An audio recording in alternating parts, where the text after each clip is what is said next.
निळा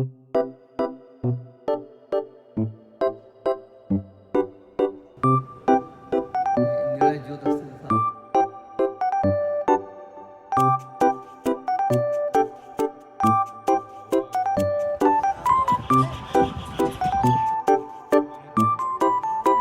पूरे तोप आदिल शाही ने लाए। अच्छा, इसलिए वो जीत रहे थे और विजय देवराय भी इसलिए हारे। नमस्ते दोस्तों, हमारे इस चैनल ट्रैवल विद प्रत्युदयन में आपका बहुत बहुत स्वागत है। रोड ट्रिप इन नॉर्थ कर्नाटका के सीरीज़ में हमने इससे पहले 2 वीडियोस आपके साथ शेयर किए थे। आज हम तीसरा वीडियो आपके सामने पेश कर रहे हैं, जिसमें हम गोल गुंबज की सैर करेंगे। कई एकड़ में फैला हुआ यह परिसर विस्तीर्ण और स्वच्छ, पार्किंग के लिए काफ़ी बड़ी जगह है। पार्किंग के रेट्स सरकार द्वारा तय किए हुए यहाँ पर बड़े बोर्ड पर देखे जा सकते हैं। अगर सामान साथ में लाए हैं तो यहाँ पर क्लॉक रूम भी है, क्लीन टॉयलेट्स हैं। यहाँ का परिसर काफ़ी स्वच्छ। टिकट काउंटर पर कैश का ही चलन है। QR कोड स्कैनिंग करके अगर टिकट निकालना है तो थोड़ी सी पेचीदा प्रोसेस है। इससे अच्छा है कि आप कैश काउंटर पर ही टिकट निकालें। चाहे मुगल शासन हो, कुतुब शाही, आदिल शाही शासन हो, इनके शासनकाल में जितनी भी वस्तुओं का निर्माण हुआ, उनकी यह एक विशेषता रही कि विस्तीर्ण परिसर होता था। बड़े बड़े लॉन्स, बड़े पेड़ और काफ़ी बाग बगीचे। वैसा ही यह गोल गुंबज का भी परिसर KSTDC के रिसोर्ट से 2 किलोमीटर पर। अंदर का यह विस्तीर्ण परिसर, 150 मीटर का सीधा रास्ता। यहाँ के लॉन्स पर काफ़ी सारे मोर मोरनियों के झुंड भी दिखे और कुछ खरगोश भी। आदिल शाही के दिनों में यहाँ पर बड़ी कमान हुआ करती थी, उनके अवशेष यहाँ पर आप देख सकते हो। और इस तरफ शाही कचहरी, ऑफिस और गेस्ट हाउसेस, जिनके अवशेष अभी भी देखे जा सकते हैं। इस गेट को एलिफेंट गेट कहा जाता है क्योंकि यहाँ पर हाथी पर सवार सरदार आते थे, यहाँ से उतर कर वह अंदर जाते थे। यहाँ पर जो तोपें हम देख रहे हैं, यह बीदर में बनी थी। बीदर में सबसे पहले तोपें भारत में बनी, जिनका सबसे पहला इस्तेमाल किया गया दक्कन के सुल्तानों द्वारा तालिकोट के युद्ध में, जिस वजह से विजयनगर का साम्राज्य परास्त हुआ। ये खुल गए, 6 बजे खुलता है। 6 बजे खुलता है ये। म्यूजियम बाद बाद में म्यूजियम 9 बजे खुलेगा। अभी 7वां आदिल शाही। हाँ, इसके 7 फ्लोर। तो 7 फ्लोर है। हाँ, देखो ना, चढायचं तेवढं. हाँ, 1 2 3 4 5 6 7 यहाँ पे है तुम्हारा माधोरा पेशे भी आए। बगल में ही मीटिंग करते थे। उनका आदिल शाह महल में रहते थे। आदिल शाह खाली करे ना जगह, रहते थे ना पेशवा साहब। बहुत कुछ आए। शिवाजी 2 बार आए। शिवाजी महाराज बीजापुर में एक मंदिर जाते थे, उसका फादर भी जाते थे।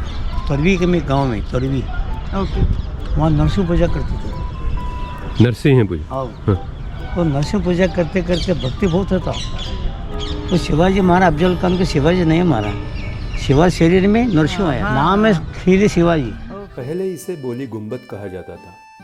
आदिल शाह ने इस वास्तु का निर्माण किया था राज कामकाज के लिए, गुप्त वार्ताओं के लिए, गुप्त मसलतों के लिए अपने सरदारों के साथ। इस वजह से इसके अंतर्गत संरचना इस तरह से की गई थी कि एक कोने से दूसरे कोने तक फुसफुसाने वाली आवाज भी सहजता से पहुंच सके, सुल्तान के कक्ष से कही गई बातें भी हर कोने में सहजता से पहुंच सके, बड़ी क्लैरिटी के साथ।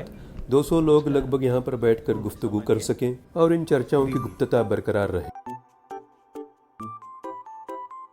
बोली गुंबद या गोल गुंबज की जो ध्वनि व्यवस्था का स्थापत्य नमूना यहाँ पर देखने को मिलता है, उसकी विशेषता यहाँ पर बने हुए 8 त्रिकोणीय आकार के पिलर्स या कमाने, जो छत पर एक दूसरे से मिलती है। 1 नंबर का पिलर जिस स्ट्रक्चर पर बनाया गया उसकी डेप्थ है 1.2 मीटर्स, उसको जोड़ा गया सेकंड पिलर से। 8वां पिलर उसके ऑपोजिट साइड में बना, जिसको जोड़ा गया तीसरे पिलर से। इस तरह से दूसरा चौथे के साथ, तीसरा 5वें के साथ, 5वां 7वें के साथ, छठा 8वें के साथ। इस तरह से ऊपर 7 त्रिकोणीय आकार की कमाने बनी, जिनके आधार पर गोल गुंबज बना ऊपर।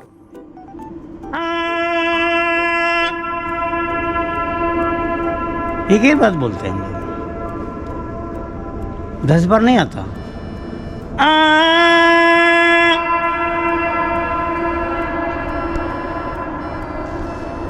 एक ही बार।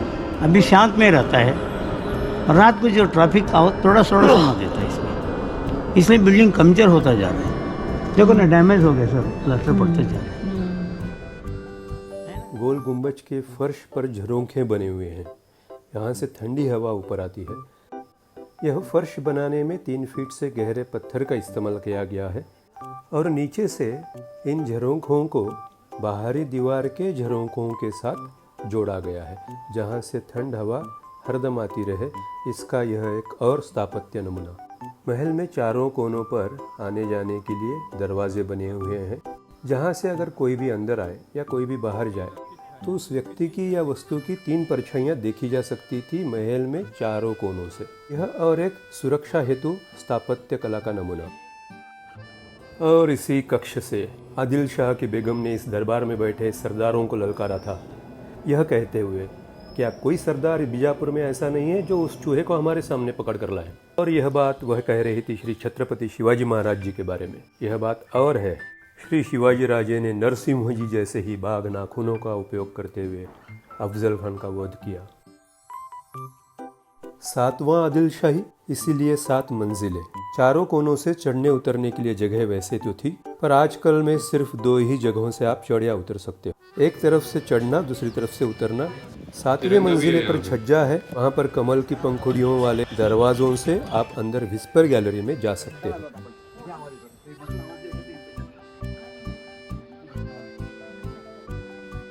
इसी ऊपरी गोल गुंबद के नीचे विस्परिंग गैलरी बनी, जहां पर सिर्फ फुसफुसाओ तो आवाज़ एक कोने की अपोजिट कोने तक क्लैरिटी के साथ सुनाई दी जा सकती है। वैसे ही सीधी और हल्की बातचीत अगर की जाए तो उसका आवाज़ इको नहीं करता है, पर आवाज़ का भारीपन ज़रूर महसूस होता है। हालांकि अगर आप ताली बजाओ तो उसकी आवाज़ 7 बार सुनाई देती है। पुराने ज़माने में ऐसा माना जाता है कि सिक्का गिरने की आवाज़ से यह पहचाना जाता था कि कौन सा सिक्का है। तृप्ति, आवाज़ देते है? क्लियर आवाज़ है ना? और आजकल में भी अगर आप कोई माचिस की तिल्ली जलाओ तो वह आवाज़ भी काफ़ी स्पष्टता के साथ 37 मीटर दूर सुनाई देती है। विस्तीर्ण और स्वच्छ परिसर में बाग बगीचों के बीच खड़ा यह गोल गुंबज या बोली गुंबद साउंड इंजीनियरिंग का अद्भुत नमूना। प्रकाश योजना के जरिए की गई सुरक्षा हेतु स्थापत्य योजना। दुनिया की सबसे बड़ी विस्परिंग गैलरी और दुनिया का दूसरा सबसे बड़ा गोल गुंबज, एक बार तो ज़रूर देखना चाहिए। गोल गुंबज से 2.5 से 3.25 किलोमीटर पर शिवगिरी मंदिर स्थित है। यह बीजापुर का और एक प्रेक्षणीय स्थल है। यहाँ पर मंदिर के अलावा अम्यूजमेंट पार्क भी है। लगभग 2.5 घंटा हमें गोल गुंबज में लगा। वहाँ से हम शिवगिरी आए।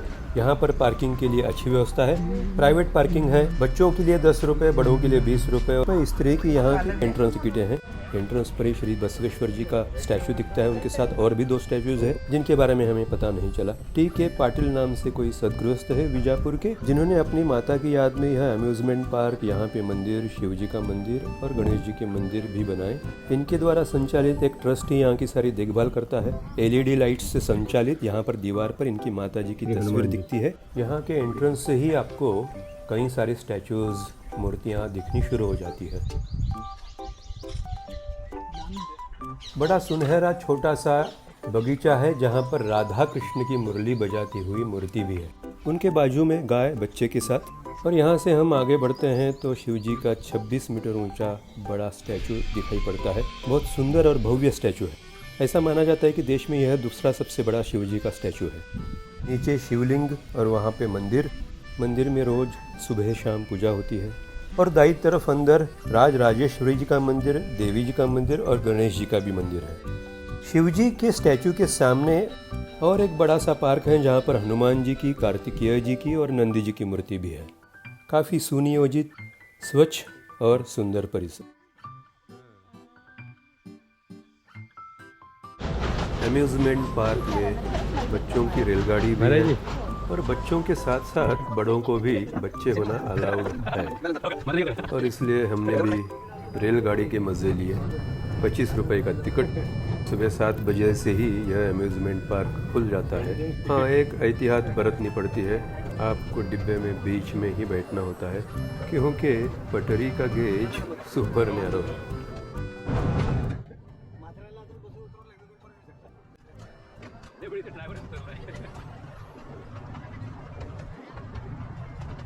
तो दोस्तों, इसके साथ ही गोल गुंबज और शिवगिरी का यह वीडियो हम यहीं पर समाप्त करते हैं। हम शिवगिरी के बाद यहाँ से बदामी की ओर माने के, जिसे पुराने वक्त में वातापी कहा जाता था, वहाँ की तरफ बढ़ चले, जो यहाँ से 125 किलोमीटर माने लगभग 3 घंटे के सफ़र पर स्थित हैं।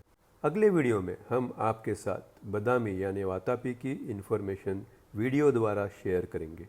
तो दोस्तों, यह वीडियो आपको कैसा लगा यह हमें कमेंट्स के साथ ज़रूर बताइएगा। हमारे इस वीडियो को लाइक कीजिए, अपने दोस्तों के साथ शेयर कीजिए। हमारे चैनल को अगर आपने अभी तक सब्सक्राइब नहीं किया है तो ज़रूर कीजिए। अपने अपनों का ख्याल रखिएगा। धन्यवाद। नमस्कार।